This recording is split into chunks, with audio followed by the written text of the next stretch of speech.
Assalamu alaikum and welcome to another edition of ILFL Soccer Nights. We're going to discuss all footballing matters that happened yesterday in your community, so please join me with my guest. I've got Shaq, our pundit who has been missing for a few weeks. Hopefully he'll enlighten us with some more new information. We've got a guest on my right, Makbul from Hawkman Eagle. Again, he'll discuss about the projects and the team events. And on my left, I've got Koyes to give us more pundits on the fixtures that happened during last week, Sunday and Thursday. Without further ado, let's discuss football. Let's look at the Premiership. There was two fixtures that took place yesterday. The first fixture, Beaumont versus Bromley. What a game. Beaumont winning 6-5 against Bromley. And the second fixture, Robin Hood Tigers versus Hawken Eagle. Robin Hood Tigers coming up with a win of 4-2. I know, Shaquille, you were there yesterday at the Marshes. Let's talk about Beaumont and Bromley. What a season Beaumont are having, considering in the last couple of years they've been struggling in the league. And number of goals, 11 goals. What happened? Yeah, it was a game of loads of defensive mistakes and in terms of two goalkeepers really. Bromley just didn't have a goalkeeper. They put a defender in goal. Okay. And, Bromley did have a decent keeper, a bit better than the Bromley one, but still making so much fundamental mistakes. How was the game itself? Because I know both teams have this rivalry for the last 15, 20 years, going back 15, 20 years. They always, whenever they played each other, there's always this intensity, a bit of bragging rights, because to be honest, both teams are within the same location, same area where they were formed. Yeah. How was the quality and how was the intensity? First half was very tight.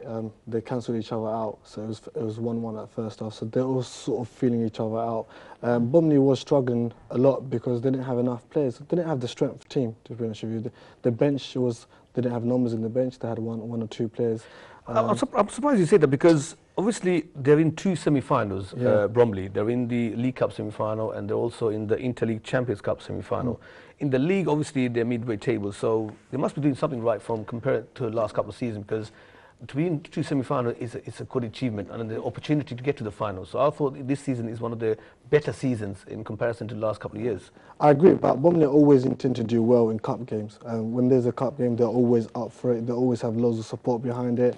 They always have loads of people on the bench. They always have backup. So it was just an off day. So I think it was just the off game. Usually when I do go and see them during the games, they have a few numbers on the bench. On the pitch, they did have one or two guys who were a bit, I felt, legged. Defensive, they were horror. It honestly was. It was shocking when you saw the defence at the back. So would you say a 6-5 to Beaumont was a true reflection? They deserved the win, or was it a matter of they got lucky at the end? You know what? I think they got a bit lucky. I think Bromley do deserve to get a draw out of it at least. The last minute they conceded a goal. It was a sloppy defending. But I think they got lucky. But Beaumont, they did do well. They had a good, solid defence. I thought they had one or two defenders that were really good. But Bromley just struggling at the back. It's just... Yeah, but even if you discuss Beaumont, the season they have similar to Bromley, again, they're in the League Cup semi-final, doing brilliantly well in the league, because I think they're joint second. We'll have a look at the league table later on. For them to win, it shows that they've changed. Have you seen any difference in the way they play, in the structure? I mean, it shows they got fighting spirit back. Last year, when you saw them, when they were 3-0, 4-0 down, they had no spirit back. They were flat. They knew they were going to lose. They had nothing to play for. But yesterday, they were losing. They were coming back. They had their fighting spirit back. Their manager, I spoke to the manager. You can see he's trying to bring a lot of motivation and energy behind it. So you can see there's a lot of fight, and they have belief that it doesn't matter if we're... I'll totally agree with you, and I'll echo the same thing. I think Arif, the new manager for Beaumont, is doing a fabulous job. It's very hard to consistently win in the Premiership, and we'll go to Koyes, obviously your association with the Hawken Eagle. Again, I know we discussed results-wise. You had a brilliant results last week, beating London Tigers 1-0, which was a must-win game in terms of relegation. But from what I hear, you were 2-0 up against Tigers. But Tigers, we know, Robin Hood Tigers, that is, they've got the legs, they've got the quality. It's once they all turn up, they are one of those dark horses that can upset on the day, and which they proved. They won 4-2 at the end of the day. So what's the situation with the Hawken Eagle at the moment in time? Is it a matter of the whole season, seeing out the season and, come back to the drawing board? I think, yeah, you've summed it up pretty much. Yeah, I mean, we were 2-0 up. It's a shame, really, to lose a 2-goal lead. It just shows you we're not all there defensively at the back, so there needs to be a lot of work that needs to go in that. But I think it's all about recouping and just seeing the season out. build from there. I think what needs to be stressed is Hawking obviously went through a lot of change in the recent years, and obviously you got new management, new players, but expectation is high because of the reputation in the previous 3-4 years of success you had.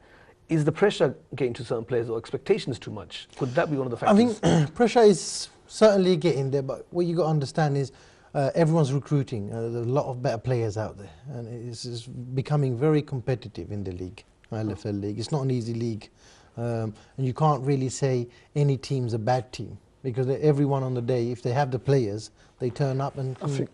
I think one of the problem is I go to what the Bournemouth game is. The keeper was a problem. And again, I was watching the game yesterday. The keeper is a problem. They just didn't have a good keeper. They just don't have a keeper at all.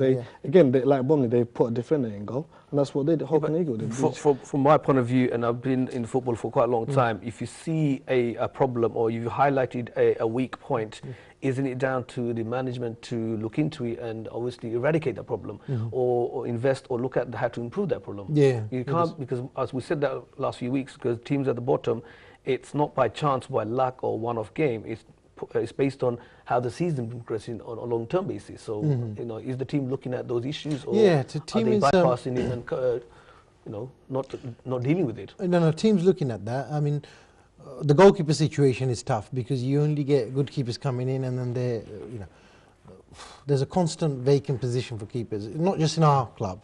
I think in every club, unless you have a good few. I mean, we've got 3-4 keepers, but whether they can turn up on the day and give it a good show, it's doubtful. Okay, let's move on to one of the remaining fixtures for the quarterfinal for the Interleague Champions Cup. Now, this match I was looking forward to. Unfortunately, I couldn't attend to watch the game.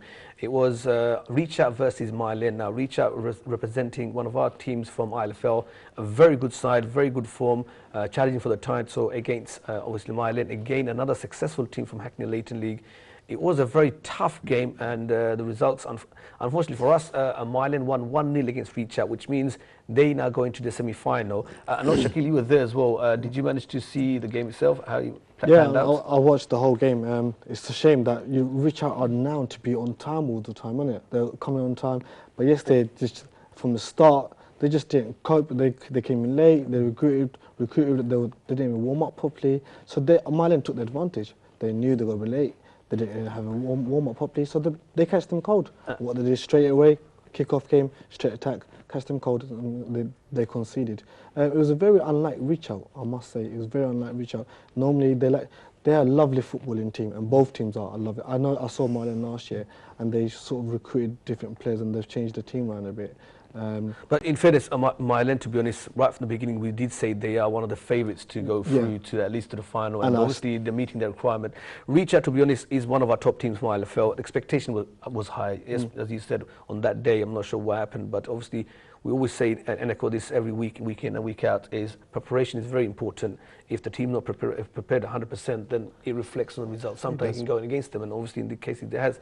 So obviously, if that means the Mylen's gone through, we still have two teams, Kois. We've got Ace and Bromley in the semi-final, and we've got Mylen and Shakespeare. I know Mylen are playing Ace, and Shakespeare are playing Bromley. So we've got two teams. There's a possibility of all ILFL or Hackney Leighton, both teams going through. But at least we've got two teams in the semi-final. There's a possibility of at least one getting to the final. Do you think Bromley or Ace have a chance against these two mighty teams from Hackney Leighton teams? Yeah, definitely. I mean, Ace, as you said, both teams, I mean, if they have the turnout and the right mentality, they can go through. I wouldn't rule them out at all. I know, Shaq, I know Bromley, obviously, they won it the first year. That was 5 years ago. And I know Hamid is itching to at least get to the final.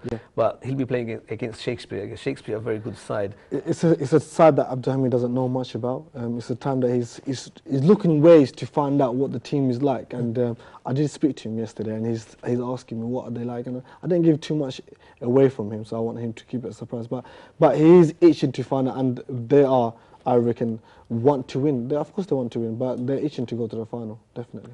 Okay, there you have it. So we've got Mylen versus Ace, and Shakespeare versus Bromley, the semi-finals for the Interleague Champions Cup. One of the most prestigious cups, and obviously the fixtures will let you know later in the show when the semi-finals are going to play. The other quarter-final for the ILFL League Cup that was played was Ace versus Redcoat, a Premiership side versus a very, very potentially a Premiership side from Division 1 Redcoat, and it was a shock result, and Redcoat winning 3-1 against Ace. Now, we did say on a cup week anything can happen, and I think Redcoat Quest just proven that point, because absolutely. Ace on paper they expected Redcoat potentially a good team. You know, Cup day it's an upset. It is. Ace on a good run in the league on the cups get knocked out by Redcoat. Yeah, I mean, you could say that, but Redcoat are a very, very good team.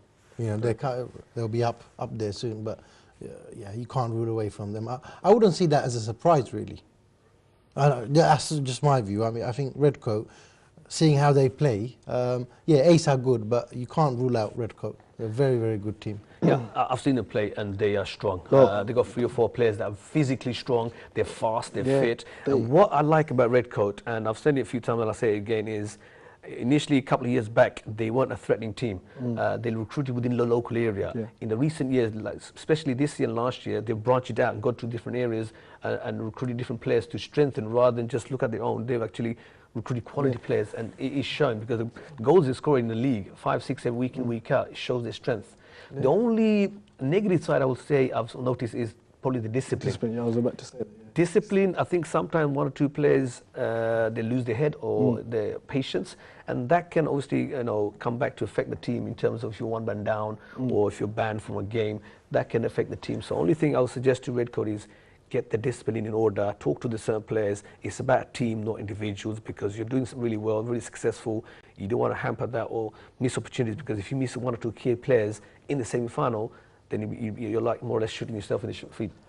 Yeah, I mean, like yesterday, Ace manager did call and said how amazing the Redcoat is, and it's very rare for a manager to come and, especially on the Premiership team, manager to come up and say that how good the Redcoat was. He put his hand up and said they were just too good for them. Yeah, I think Hassan knew that, because he even said it when the draw was done. He said, you know what, I know Redcoat's the Division 1 side, but the way they've been playing in dominating Division 1, they're not taking it lightly. Yeah. So he was prepared. But unfortunately on the day it depends on who turns up, and obviously they've done the business, so good luck to Redcoat in the semi-final. We're coming to the end of the show, but before we go, obviously next segment we're going to discuss more about the Division 1 results. We'll be discussing the Challenge Cup fixtures. We'll be discussing about the UK BFC. There was an interesting meeting taking place in the weekend, and I can highlight and give you a bit more information. And also, we'll be discussing with my guest on my right, Makbul, about the projects Hawk and Eagle are doing more on a positive note for them. So don't go away. See you after the break on the other side.